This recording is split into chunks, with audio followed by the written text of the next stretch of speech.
Hey everyone.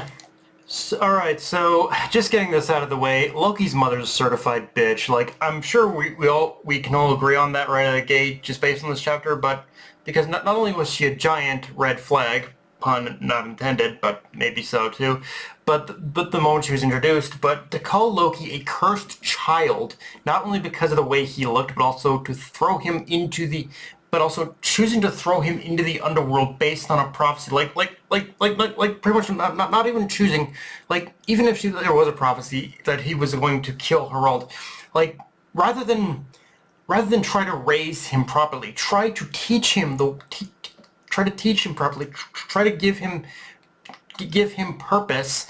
You just throw him into the fucking underworld because he's supposedly gonna be a pariah and kill Harald's killer. Like, really, bitch? You don't even try to make an attempt. And in seriously, talk about, like, don't get me wrong, killing Harold, I guess it did turn out true in a sense, but seriously, talk about a self-fulfilling prophecy. Like, just by virtue of it, throwing him into the underworld, it created the ripple effect of Loki's life being seen as a blight on Elbaf. And this to me this to me just gives greater understanding and to me even greater respect to Harold, because by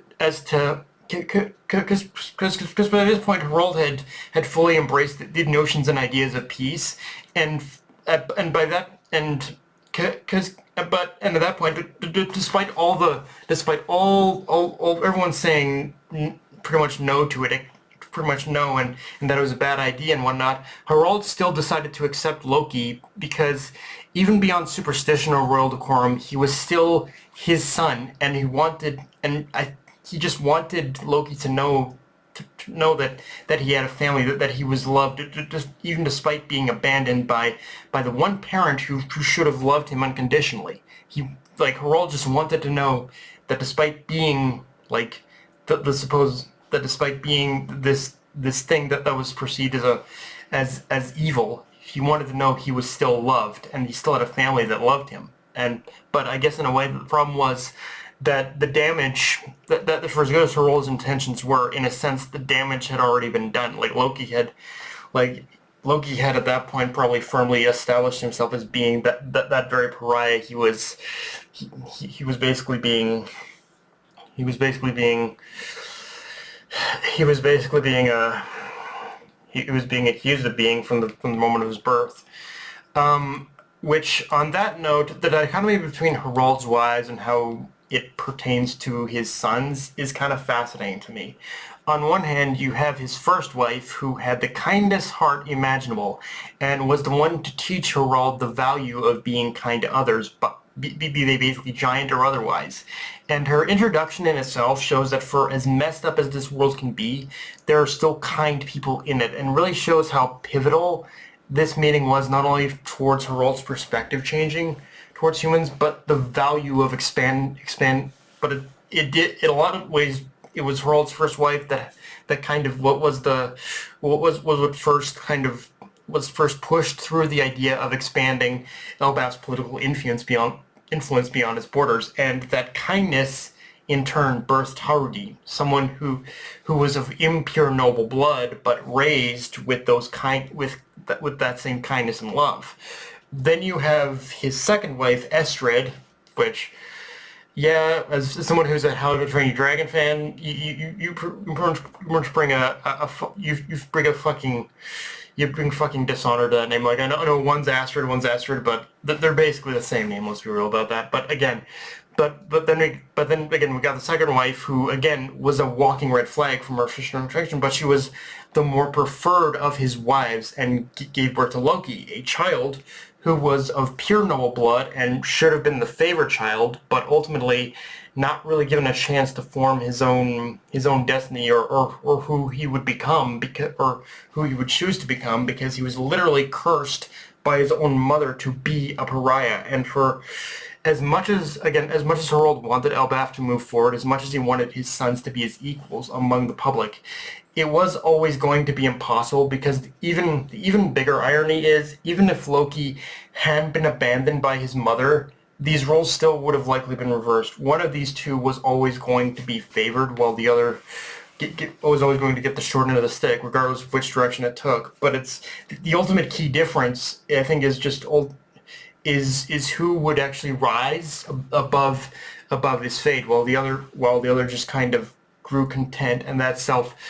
And again, it's that self-fulfilling cycle is what really, I think, gave rise to Loki's curse, is the fact that Loki himself, I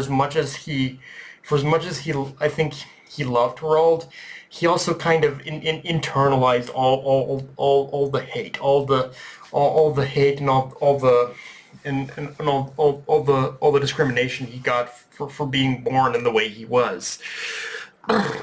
For like he still loves Harald, and he still loves Elbaf, but unfortunately all of that also still kind of, it prevents him from fully growing. It prevented him from fully growing in a way.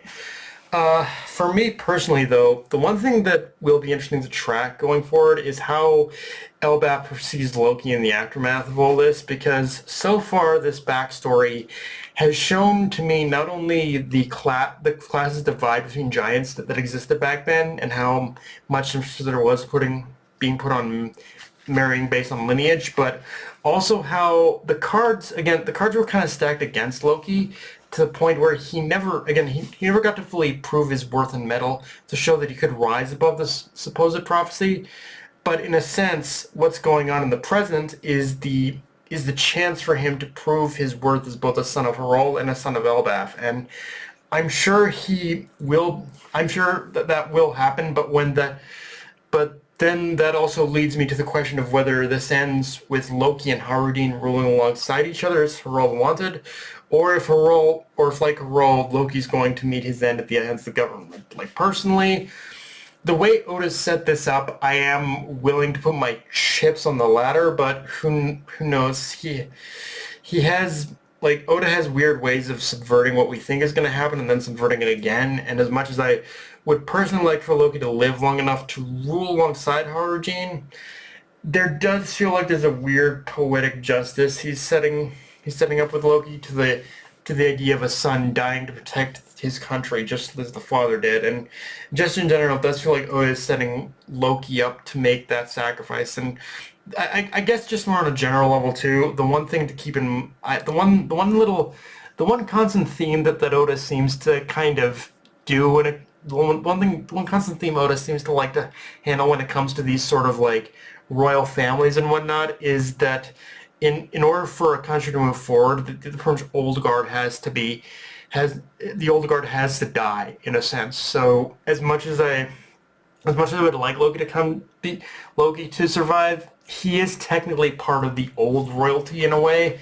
So in a sense, he might potentially die, but I don't even he's more potential to die, I think, because of that. But simultaneously I wouldn't. But it's I know I'm going back and forth here, but it's weird because I think he could die, but simultaneously I think fitting with the idea of like the past and the present, and just the idea of like one extreme over another extreme. I think I won't deny that there's a very possibility he does survive, because it would be because Loki and Harudin ruling together would be a combination of both extremes together to create a balance. So yeah, I don't know for sure which side of this, which one of these scenarios Oda's going for, but I do think probably it's equally likely to happen, honestly. But yeah, guys, that's pretty much all I got for this review. If you enjoyed the video, like, comment, subscribe. Follow me on Blue Sky, Analyst Crunchyroll, be sure to push the subscribe button, and just the other guys. Dark Knight signing off. Later, everyone.